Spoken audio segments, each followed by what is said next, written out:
In a ball game, you can make a hit with me.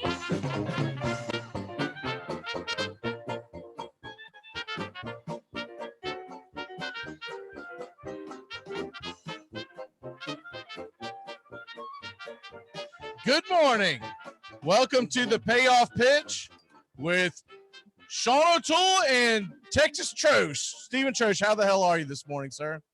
I'm doing great. Got another full day of baseball, 15 games, eight at 1 o'clock, 7 at 7 o'clock. So can't complain there. Yeah, it's a little surprising there aren't more games at the 4 o'clock slate, right? But yeah, it gets going today at 1 o'clock, and we're going to do the 7 o'clock slate on DFS because obviously it's going to give everyone more time to dig into the show, get their lineup set, et cetera, et cetera. And Sean O'Toole, how the hell are you, Atlanta, Detroit? I'm doing good this morning. It was a weird night. Atlanta had a big win, and Detroit was blown out by the middle of the second inning. So my day was weird yesterday. We'll see what it's like today.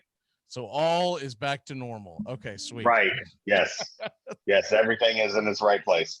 Well, let's go ahead and start off with a segment that you wanted to do called Tiger Beat. I guess we're going to talk Detroit Tigers for the next 3.5 hours. No, we're not. So the joke of Tiger Beat was I just thought it would give you yet another opportunity to ridicule me because it was, a teen heartthrob magazine in the 80s. But it's not really going to be all about that. I see the panda. It's not all going to be about the Tigers. When it heats up, you see the panda. When it gets cold, you do not see the panda. So I'm drinking a lot of coffee in the 9th innings nowadays. So the purpose of the Tiger Beat bit is in fantasy, there are a lot of players on bad teams that can help you in roto and important statistical categories or just in weekly matchups. And they get hot from time to time. They're not people that, are going to be 95% rostered. That's not what we're talking about. I'm just going to take every week one guy from a team who's either last or next to last in their division or is really bad. And it's someone you can probably get relatively easily. The one I'm going to mention this week, and he is a Detroit Tiger. That's not why I named the bit that, is Jonathan SCHOOP, who was an all-star when he was in Baltimore. Not that, being an all-star is like being an all-NBA player because every team gets one player. But SCHOOP has always been a very, very good hitter. He had that wayward year in Milwaukee, and now he's had 2 seasons in Detroit. He is currently slugging .595 in his last 10 games with a .978 LPS. His average fantasy points per game in his last 10 games is 11. He has positional eligibility at first base and second base. And he has 4 games in the month of June where he scored more than 25 points in DraftKings or FanDuel formats, including a 35-pointer and a 44-pointer. I just think he lives really, really under the radar because he's not a special player. He's not. He's, an early 30s, first baseman, second baseman, but he's got a lot of sock in that bat and he kills left-handers. The reason I mentioned him today is because they're starting Patrick Sandoval out in Los Angeles or Anaheim against him. And he's a guy who's going to run hot and cold. You're going to have to put up with a week where he doesn't score more than 5 points to get the games where he goes 25, 35, 40. But that power's in there, and he'll have those games. And he's like 44% rostered from what I can tell in Yahoo, a little less than that in ESPN. I just think he's someone that if you're having trouble filling those spots, especially at second base, take a flyer on him because, he's not going to disappoint you over the long term. You're just going to have to live with some up and down. What do you say, Steven? Oh, no. I mean, I love that on SCHOOP. I was actually looking at him to talk about a little bit for my segment, but no, I mean, one guy I want to quickly mention in that vein is Cedric Mullins for the Orioles. Over the past 2 weeks, I mean, one of Sean's favorite stats, the WRC plus, he is leading the league at 269. I mean, he's batting .435, 527 OBP, 848 slugging. He's got 5 home runs, 9 RBIs, 3 stolen bases in his last 12 games. And he's doing that while striking out only 14% of the time and walking 11%. I don't know how long this is going to last, but if you can get it, like almost every league I'm in, I think he's still on waivers. So I don't have the exact numbers, but he should still be out there. If you're looking for something like a little quick burst of power, or like even if you need some steals, so Mullins might be a good place to look at. All I right. think he's got the third most points on my team where I have Ronald Acuna Jr. Just to mention that. Like he's been very, very, he was somebody I took really late in the draft just because I knew he was going to play every day. And the book on him was he was kind of a slap hitter. That's not been the case this year. So yeah, love Cedric Mullins. That's a good one. All right. So since I never get anything sent to me, we'll just move on from that because I'm going to assume that segment's over. Bargain bin, what you got this week? Sean, I'll let you start this one. Yeah, on the bargain bin, I'm going to start with Bobby Bradley of the Cleveland Indians. This is a call up. Cleveland's had a lot of injuries in the lineup and just a lot of guys that haven't, performed up to standard so far this year. I think they were counting on, a little bit more, from Franmil, and they haven't gotten that at all. Franmil's basically just striking out. So everything's kind of fallen to Jose Ramirez. Bradley was, based on who you believe as far as prospects go, their third highest rated batting prospect. Some had him fifth, some had him sixth. He had a brief call up at the end of the season during September call ups in 2019, where he really looked, overmatched. He struck out 20 times in 15 games and only batted $178. But he started this year kind of behind Owen Miller and Nolan Jones on Cleveland's organizational positional player depth chart as far as batters go. And they called him up in the last couple of weeks, 11 games, hitting 333, 722 slugging, 1122 OPS, 4 home runs, 11 runs batted in. He's only struck out 10 times in 11 games. So it seems like he's maybe seen the ball a little bit better or not extending the zone, being a little bit more patient. And he always had pop, left-handed guy, throws right-handed, really is just a first base DH guy. So, I mean, think Carlos Santana. This is basically a younger Carlos Santana. That's who this guy is. He's definitely not going to play 9 positions. But a really good looking young prospect at 6'1", 225, and is someone that I think if he's available in your leagues, and I kind of had him pulled up, he's already up to 33%. I mean, he was at like 0 or 1, 2 weeks ago. If he's somebody you have roster space for, and you're disappointed in what you're getting at first base, don't drop Jared Walsh for him. But, if you took a flyer on, CJ Crone, is the name that always comes to my mind. He's going to be really, really up and down. This might be a long-term flyer. And especially if you're in a dynasty league, like go get him, 5 minutes ago. So that's my bargain bin for the week. What do you got, Trish? I'm going to go the other side of the ball. One pitcher I've been looking at recently is Bailey Ober out of Minnesota. He came out, I think he came up a few weeks ago, started against the White Sox as a call-up, just a spot start. And he actually did pretty well. I mean, he 4 strikeouts. It was 4 strikeouts, 4 earned runs in 4 innings, but wasn't the best. But he's gotten extended runs since then. Faced the Royals, Houston, and Mariners, and 3 runs combined against all 3 of them. And what is that? 13 plus 4, 17 runs and 17 strikeouts in 12 innings. But the one thing that's really surprised me about him is he was really almost a soft tosser. Like his fastball really never topped out above 88, 89.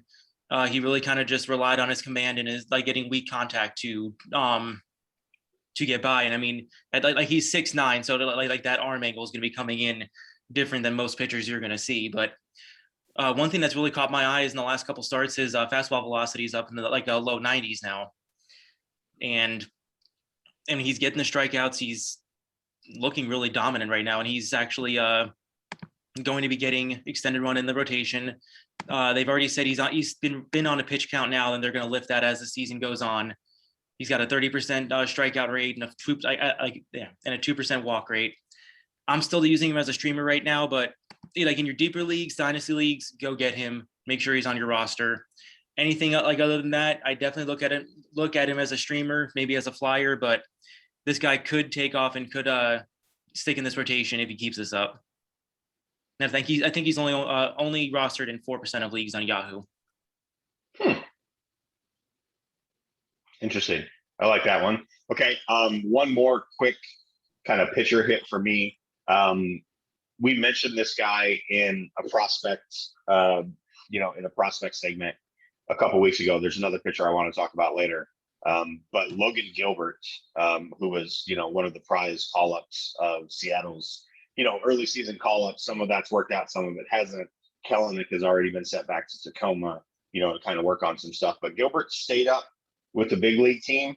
The thing that is notable to me looking at his baseball savant, the only thing I really like to look at baseball savant for when it comes to pitchers, especially young pitchers, is pitch tracking and to see what pitches they're throwing and what the extended information is on those pitches. So he's got a good but not great fastball. It's about 92 to 94, which is it's funny for me to call that pedestrian given what it was when I was growing up. But 92 to 94 is pedestrian nowadays. 97 to 100 is elite. He's started to back off of that a little bit more and not throw it as much. He really throws it as a first pitch to get ahead in the count, and then he starts to go slider curveball. So his slider numbers are just incredible. He's thrown way more of them than his curveball. The curveball sample size is too low for me to mention. But for his slider, he's thrown 120 of them, 86 to righties, 34 to lefties.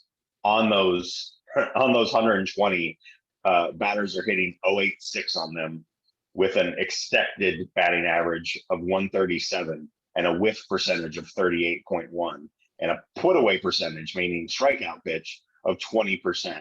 That is an elite. Those are elite numbers. That is Aroldis Chapman's fastball up in the zone elite. That is nobody's hitting this pitch. So he's been very, very, positive in terms of progression. His last couple of starts, his DraftKings value was 12.5 points, 14 points, and then his last start was 27. His last start was his best start so far. He struck out 6. I think it was against Cleveland. He struck out 6. He went 6 innings. He only walked a couple. He's a guy who's going to live in the zone. So, if you pick him up, he's somewhere in the low 40s in most fantasy leagues that I've looked at as far as ownership, but especially the same thing I said about Bobby Bradley. If it's a dynasty, you got to go get him if he's available. Because this is a guy that if he keeps doing what he's done his last couple starts, where he's just using his fastball to set people up to get to his better pitches and not falling behind in counts and having to lob 93, down the middle where it can get hammered, because there is a pretty high hard hit rate on his fastball, which is somewhat concerning, but he's also throwing it in the middle of the zone a lot, which tells me it's a setup pitch, or he's using it when he's behind, or he's using it as a first pitch. If he can get to his slider, he can produce some really tremendous results for you in fantasy. And obviously it's just a long-term option if he's available in dynasty. So Logan Gilbert, one I mentioned. What do you think? Well, I'll tell you one thing. The other thing that's kind of it's still kind of unknown factor with Gilbert, because I have him in at least one league. I think I have him in 2. Is he has not played elite offenses yet, and so take advantage of that, because listen to the slate he's played so far. Cleveland, Detroit, Oakland was the only one that you would consider really good offense. He went 4 and gave up 2 the first time out. Could not get through the 5th inning, but that was because of pitch count. He just struggled. And then the second time out when he faced Oakland, 6-2. So you like that. And then of course the Angels, who are just terrible without Trout, and then Cleveland once again. So today I think you could see more of the same, because he is scheduled to pitch today. He is playing against the Rays at home, who are not a juggernaut by any stretch of the imagination. Take advantage of it now, because next weekend he's at the White Sox, and then exactly, and then he's got like the Blue Jays and the Yankees on the horizon. But pre-All-Star break, he's got a pretty good slate. It's after the All-Star break that you're gonna have to be, if you're in a categories league, you're gonna have to be very, very cautious with sending him out there, because he could get lit up when he goes to places like the Bronx, et cetera, et cetera. Absolutely. 100% agree. Who else you got, Trosh? All right, naturally, I'll jump into a little bit of a buy sell now. One hitter I wanted to mention here, Jonathan India for the Reds. He's a rookie this year. Started out a little bit slow. Really wasn't doing too much, but then Cincinnati moved him into the leadoff spot, and he's been absolutely killing it there. He's batting 294, 417 OBP, and then a 487 slugging percentage. And I mean, hitting atop of that lineup with Winker, Castellanos, Suarez when he's hot. They got Naquin when he's facing righties. I mean, there's a lot of pop in that lineup. So I mean, like you can expect a lot of runs from him. And the one thing that's really stood out to me is his plate discipline. So he is currently being very patient at the plate. He's only swinging 41% of the time. League average is around 47, but he's also not chasing many pitches. He's only chasing pitches at a 22% rate, as opposed to the 28% league average. And I mean, I think that kind of just speaks to his patience and just in general, like the kind of hitter he is. So I mean, I'm liking that to continue. I think he's gonna keep drawing some walks. He's in the top 10% in the league in sprint speed, which could open up the stolen base potential. I mean, he's only a rookie. He's got, I think right now, 2 position eligibility, second and third base. He should be someone that, especially if you're in a dynasty league, you should be targeting, because he can be hitting the top of that Cincinnati lineup for years to come. Okay, that's a good one. I don't know if I'm just a negative man this morning, but all of my buy sell are sells, unfortunately. So, and they're all pitchers. McGee's going to enjoy this one. Well, maybe not, since we're both kind of pulling for the Giants. But if you've got him on your roster and you've been pleased by his early season results, the time is now to sell on Alex Wood. I would keep Kevin Gossman if we're just doing a Giants bit here. I would hold on to Gossman, because I think Gossman's results are a result of changes, not only in his mechanics, but also he stopped throwing his 4-seam as much and started throwing the 2-seam a lot more. His 2-seam is basically his primary pitch now, and it's nasty. It's very unhittable. But Alex Wood, I just want to go through some numbers really quick, because he came out the first 6 weeks of the season and he was just whomping people. And Alex Wood's been around. Like, I mean, we've all seen him. He was with the Dodgers forever. McGee, correct me if I'm wrong. Sean, since you don't have a headset, can you get a little closer to the mic? You're very echoey. The mics are in my ears. But okay. That's a little better. Alex Wood is somebody we've all seen. His first 9 starts, he was averaging basically 6.5 innings, close to 7. He was striking out 3 to 4 a game. He even had a 7 strikeout game and a 9 strikeout game, which is just not the kind of stuff that he has. And then his last 4 starts, he started to look more like the Alex Wood we've seen for years and years. So the one that really sticks out to me is the Diamondbacks game. 6 innings, 4 hits, 2 earned runs, a walk, 7 strikeouts. That's his last start. That looks really promising. But you look at a couple before that, he's got the Angels game where he has 7 earned runs. He faced the Rangers at home, in San Francisco. I'm sorry, that was in Texas. Forget about that. 4 earned runs, only 2 strikeouts. I think he's more of that guy than what we saw the first 8 starts. I just kind of wanted to poll you guys, because I think we get tricked a lot in April and the first couple weeks of May as to what guys really are, and especially someone like Wood we've seen for a long time. His velocity is not up. His spin rate was up a little bit. I'm not gonna do the whole spider tack bit, but I think what we've seen the last 3 to 4 starts is more indicative of what he is, and his performance the first 9 starts was like top 12 pitcher in the league. So I'm selling Alex Wood right now. What say you guys? I'm definitely selling too. I mean, he's always had the talent. He's just never been able to consistently show that talent. So, I mean, if he keeps this up, I would be surprised. And I like, that's one of the ones I'm willing to bet against him not keeping it up. So are y'all not, I guess y'all didn't see what he did last time out, 6 innings, 7 strikeouts, quality start. No, I mentioned that, but it's against the Diamondbacks, who The worst team in baseball right now. Right, worst team in baseball, about to sell, the handful of good hitters they have. Marte, Escobar, and Peralta are probably all headed somewhere else at the deadline. And Carson Kelly was never going to keep performing like 1973 Johnny Bench, like he was the first 6 weeks of the season. And since he's come back from the IL, he hasn't been there. Yeah, I mean, what I'm saying is he's had essentially 1 bad outing the entire year. He's had a couple that you were like, okay, they're not fantastic, but they're still against Texas, 5 1/3, 4 earned runs. That's not great, but it's not everyone has hiccups. And then you have 6 and 4 given up against the Dodgers, which is a hell of a hell of a offense in their own right. I'm just looking at it. I'm not saying you're wrong, but I'm skeptical on wanting to dump a guy that's doing really well and will probably continue. We all know what Alex Wood is. He's a very solid pitcher, but are you trying to say that you're going to try to sell him in the fact that you're going to dump him, or you're talking about like trying to trade him? Because I don't know who would ever trade for Alex Wood. So your only other option would be to dump him. No, not dump necessarily as much as see what you can get for him. Think like a major league general manager and see, is there someone that is really starved for pitching and is going to look at his total numbers for the year, and maybe not the fact that 2 of his last 3 starts have been what we've expected out of him his whole career. That's kind of why I was asking everybody. His first 6 weeks, he was a top 12 pitcher in the league.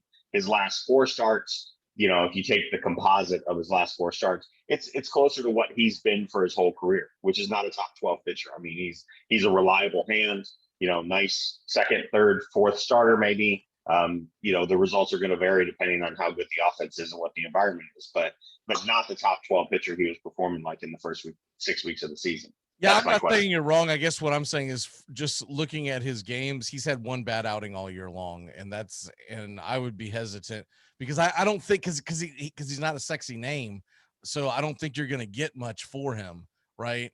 Speaking of that, we're going to hold you accountable this morning, sir, Stephen Trosh.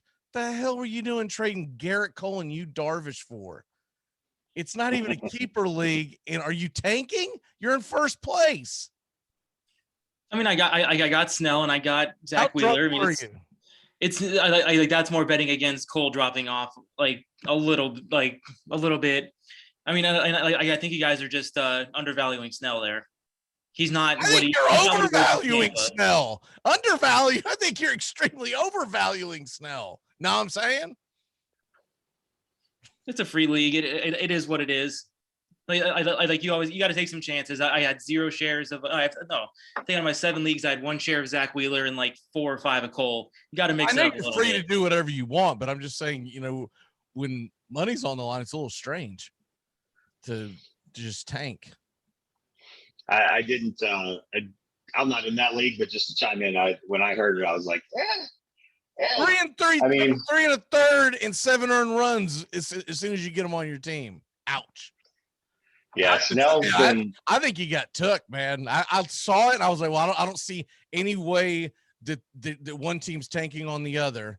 So I'll go ahead and go this through. I was like, but it is a head scratcher. In fact, Sean's first reaction, I don't think he realized what side you were on, was he couldn't believe that the trade was even being accepted because he thought it was that lopsided. And maybe you'll be right, but we will revisit this because that is just, man, that's almost that's what I like to call outthinking yourself. Like that is just like, man, you got Gerrit Cole and you got Yu Darvish. What the hell's the point of giving him to someone who is in 3rd place? I mean, he's hot on your tail. We'll see how it plays out.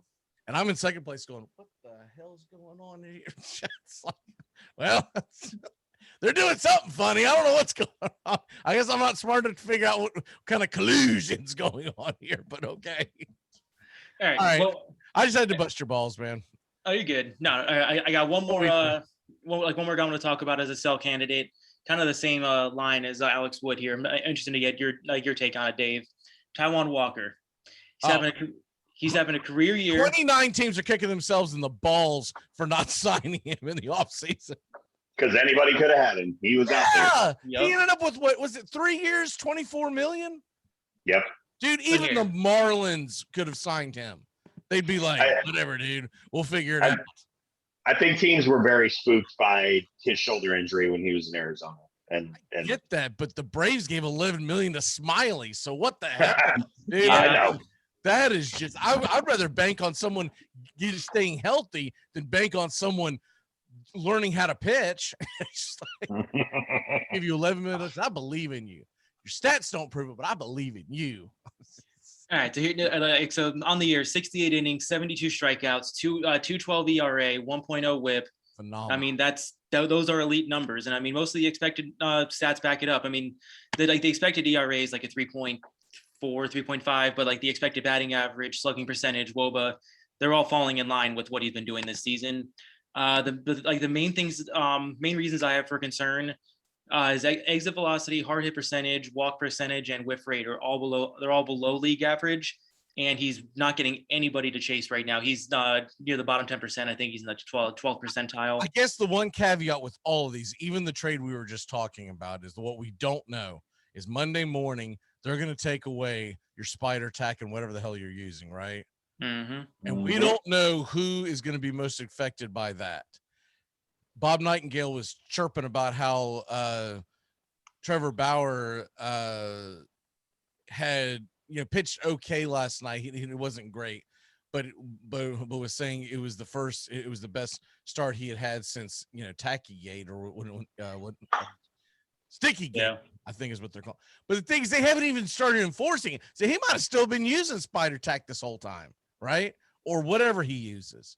So that's the only caveat with this entire thing is, could Taijuan Walker be a product of something sticky, or is so that's the one thing. But as far as I don't think so. I mean, his spin rate is pretty similar year to year. It really hasn't jumped that much. I mean, he's been at 3 different teams and like over those stops. So, I mean, that would have to be consistent substance use across those teams, which I mean, from what I've been hearing and seeing, it's kind of every team has their own way of doing it. Universal. Everybody's been using it. Everybody uses some form, but it's not everybody uses the same thing. I get it, but whatever you liked, you probably brought with you, right? I mean, it's not like you have to hide it because before they just weren't enforcing anything. But yeah, I'll tell you one thing. If you haven't watched him pitch, he's impressive. I didn't watch him a lot in Seattle. I was just always aware of him because of fantasy baseball, but I didn't really watch him much because I'm not staying up till 12:30 in the morning to watch a Mariners baseball game. But you watch him on the Mets, man. He's got him. He's doing it to good offenses too. It's not like he's gotten a lucky draw and constantly I don't know why, but I've gone up against the the Diamondbacks and the Pirates all year long. Like, I mean, he's out there fooling everybody. In fact, the game he got hurt against Atlanta, and I came out in like the 4th inning just like a month or so ago. He wasn't on the IL for long. Anyways, the point is, dude, I don't think Atlanta's going to score on that guy. He had Freddie Freeman Acuna going, the hell is this? I mean, the ball just dances and jumps, and I mean, like my main point there, he's coming off a career high 12 strikeout game. Right. Like if you, I just don't think he's going to keep it up to like that 2.12 ERA. Yeah. Whip. If he does, we'll just start carving out his name in Cooper. I still think he would. I still think he's going to be good. He's definitely looking like a better pitcher than he ever has, but his value is the highest it's ever going to be. Let me ask you this. Do you think some of it might have a lot to do with the fact that he's in a new league? A lot of these guys haven't seen him before, and he's definitely in a pitcher-friendly park. Could that be having a lot to do with it? Because he was always good in Seattle, but he was never this dominant. Or could he just be? Or is it just the maturation of Taijuan Walker, where he's learning how to pitch? No, I think he's learning how to pitch, and I still think he can be a good pitcher for years to come. But we're seeing it like Sean was saying with Alex Wood, a top 12 pitcher right now. I just don't think he's going to be that good going forward. Okay, let me ask y'all this: who would you bet on long term, Taijuan Walker or Alex Wood? Taijuan Walker. I believe so too, Sean. Yeah, I was living in Arizona in 2018 when they acquired him, and it's funny. He was called Baby Felix by the Mariners fans before they gave up on him because he was there when Felix was winning Cy Youngs. He was on the rise, and unfortunately, his shoulder exploded. Like 2 months into the season when he got there, and that's how he ended up basically being on the street for nothing. I would bet on Walker long term because the delivery looks the same as it did when I first saw him at 22 when the Mariners called him up, and now he's older, he's wiser, he's using more of a sinker 2-seamer mix with a changeup mixed in there. It's just absolutely deadly. I'm a little skeptical about what the enforcement of the sticky stuff's going to be like. I think they're going to be looking for the heavy sticky stuff and not as much rosin. So we'll see what happens, or if they're going to be actually, rosin's legal. It's what you mix with Exactly. rosin.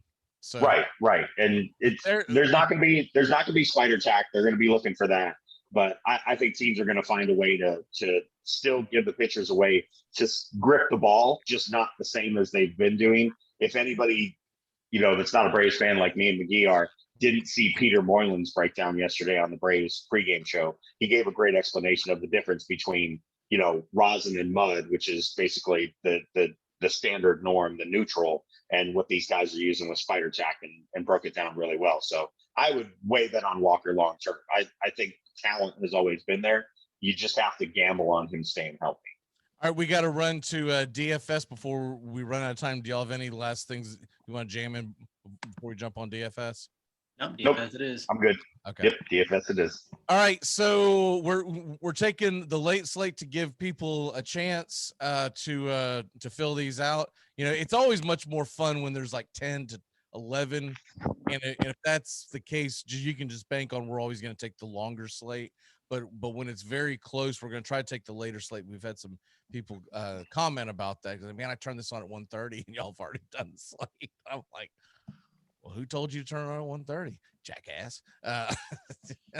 Get out of bed.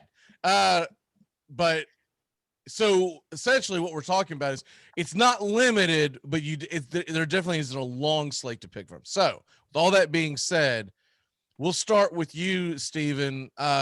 What pitchers are you looking at, and who are you looking to stack? Well, like one thing to note is it's most likely going to be a 6-game slate. The Cardinals and Braves are most likely going to be rained out with the tropical storm. Some of those effects hitting them. Okay, if you're playing your cash games, those are your 50-50s. We're going to go for, like I usually try to stick with the safer pitchers. So for my combo there, I'd be looking at Patrick Sandoval against Detroit. He's at 8,600. And then Josh Fleming against Seattle. He's at 6,800. Two very good matchups there. Also very cheap. Like allows you to almost get like whichever batters you want, whether you're doing cash or tournaments. Other pitchers I like, if you want to go expensive, Walker Buehler at 11,000. He is facing Arizona, but the strikeout potential hasn't been there. I'm not opposed to using him because of the matchup, but I'm not jumping to use him. Also, really the 6,000 range is kind of like where I'm liking the pitchers today. Because I like also Austin Gomber. He is pitching at home in Coors, but he has been dominant in Coors this year. I think he's got like an under 2.5 ERA, striking people out. Nobody's able to hit him. And Milwaukee has really been better against right-handed pitching this year. I'm not touching Gomber in cash games, but I think he's definitely worth a flyer in a tournament. Then if you're looking at teams to stack, possibly get some leverage tonight on the White Sox. They're facing Framber Valdez in Houston. Valdez has looked pretty good, but the White Sox have been even better against left-handed pitching. I think they win out that one. And then another spot I'm looking at is the Angels offense. Sean can tell you, we don't really have to think that one through too much. They're killing the ball right now, and Detroit isn't pitching well. And then also the Padres and Reds game. I like both offenses in that game, playing in a hitter-friendly Petco Park. All right, Sean, what about you? Yeah, it's tough for me to add anything to that because he took everything that I have in my DFS lineup. I was going to mention Gomber, that he was at the same price as Drew Smyly, which made no sense to me whatsoever because Gomber's averaged like 27 fantasy points his last 4 starts, including almost a 40-point outing his last time out against the Padres. And he's been very good in Coors. I actually like Framber today. I know the White Sox have hit left-handers really hard, but if you haven't watched Framber Valdez, you are missing out because this dude is filthy. filthy. And he is going to give, especially, some of their switch hitters in that lineup real fits. He pitches much better to right-handers, and he pitches inside a lot. So I actually like Framber, even though he's 9,500. I would rather spend 9,500 on him than the extra amount on Walker Buehler. And yeah, seriously, grab as many Angels as you can because Tigers are beaten up. It's tough to be a Tigers fan, but it's also kind of exciting because we have all these young pitchers to watch. But today's not one of those days. They're trotting out Willie Peralta. Yes, that Willie Peralta, who's been with like the Brewers and the Braves and the Reds and like 8 other teams. And the likelihood he goes 4 innings and gives up 9 is incredibly high. So, like, get as many Angels as you can in your lineup. I don't think you'll be disappointed. One last thing to point out, we can talk about Logan Gilbert a little bit earlier. He's 6,900 today. He's pitching at home against Tampa. I mean, like, I was initially looking at Tampa Bay as a stack just because they've been a pretty decent team all around this year. They have some power up, like all up and down that lineup, but they also have the highest strikeout rate in the last 2 weeks against right-handed pitching. So Gilbert may be a nice option there today. All right, it's time to play a little pepper. Y'all ready? Let's do it. Yeah. Okay, so I figured with today being Juneteenth, this would be a good topic for everybody as we commemorate Juneteenth here. It's kind of ironic that it finally becomes a national holiday. It falls on a Saturday, of course so. But anyways, so I got to thinking about how sports makes us all equal. I think that's why sports fans are less likely to fall into the trap of racist thoughts and whatnot as you're growing up. If you grow up a sports fan, you love your team, you love every player. It kind of separates all that, right? And so I've always felt like that people who aren't into sports don't necessarily or didn't play sports don't get that kind of surrounding and doesn't make them as well-rounded, for lack of a better term. So growing up, and I know y'all aren't prepared for this, but can you think of a moment, a player, a game, maybe just someone that you read about, whatever, that opened your eyes to the fact that, not that everybody's equal, because obviously you ought to know that, but more of the fact that this is a cool story and I am pulling for this person, or I look more, or if it's someone from way back, like a Jackie Robinson that I read up on more, because I just really enjoyed learning more about it. Steven, I'll start with you. I mean, like that is like a little bit off the top, but I'd say one thing that kind of sticks out. When I was playing Little League, like one of my teammates was actually at, I think he's with the Royals now, Michael Taylor. And I mean, I remember playing with him. One thing that really kind of stuck out, I mean, obviously he's in the majors now. He's always been fantastic at baseball, but the attitudes around him always were kind of different than, like just a little bit different than most of the other players. Like he was like a lot of people were always quick to call him flashy or quick to just quick to kind of judge him differently than I felt like I would or some of my other friends would be. So I mean, it was just kind of always that was one of the moments that really kind of stood out to me. And I've always kind of pulled for the kid since I didn't know that you knew Michael Taylor. That's a cool story. Sean, what say you? Yeah, when I think of that and I think of baseball, the same story comes into my head every single time I think about it, which is the first baseball book I ever read was The Mick, which is about Mickey Mantle. I got it in the public library in the tiny little town that I grew up in. And there's a story in that book about Mickey Mantle and Elston Howard. Elston Howard was the first African-American player on the Yankees. He broke their color barrier in 1955. There's a story about them basically going to Kansas City and being on a road trip to Kansas City and stopping for something to eat.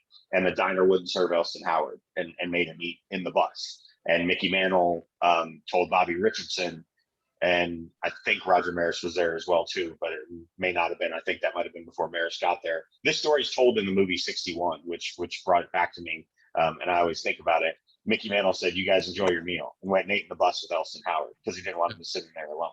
And that is Mickey Mantle was my father's favorite non-Tiger and was really my father's favorite player.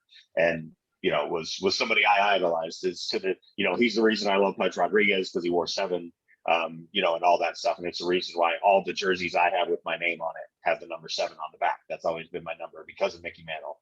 And that's the only story I ever think about when I think about racism in baseball. Is it's not all bad, kids. It's not all bad. There are good people in the world. So even back then there were.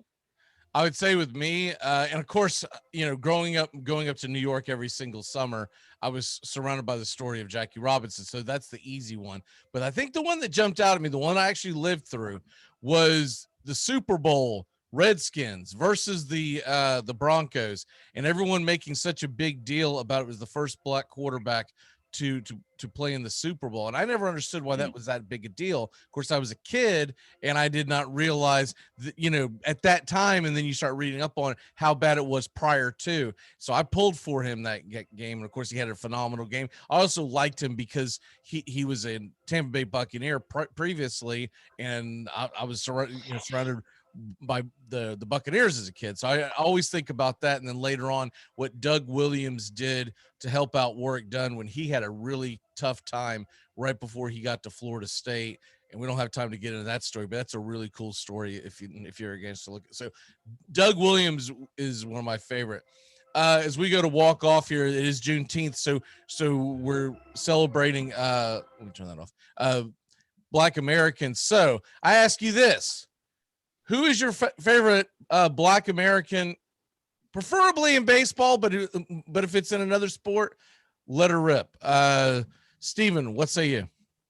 Derek Jeter for me. I mean, I grew up watching him. Well, I meant someone currently. Sorry, I should have. Currently. Although he's still probably the best Marlin, but go ahead. I mean, if you want to call him current, but no, if we're gonna stick Marlins, Jazz Chisholm has just really just been a spark of joy for the Marlins this year. Like the way he plays is just it. He plays having fun. He looks like he's going to be a great part of the Marlins going forward. I love him. And then Marcus Stroman, he's been a really good role model for kids. He's been really active in the community and trying to get his voice out there. I really respect what he's done. Sean, what say you?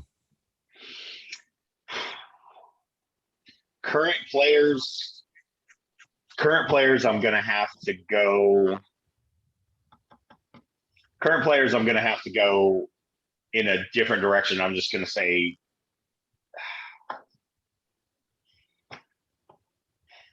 Jose Urena. Yeah. Jose Urena. Stop it. Knock it off. All right, I'll give you mine since you're dragging over here. Josh Harrison, I think, is one of my favorite players. He's never even played on a team that I like, but I don't know what it is, but there's something about Josh Harrison that I always liked. Howie Kendricks was one of my favorite, but that was because he was from Jacksonville. And so I pulled for him, even though he played for the Nats, but he did bounce around all over. I always kept up with where the hell is Howie Kendrick playing this year, and I hate the fact that he retired because I really enjoy. I was hoping someone would sign him, but I think he was just like, enough is enough. I've got a ring. It's time to go.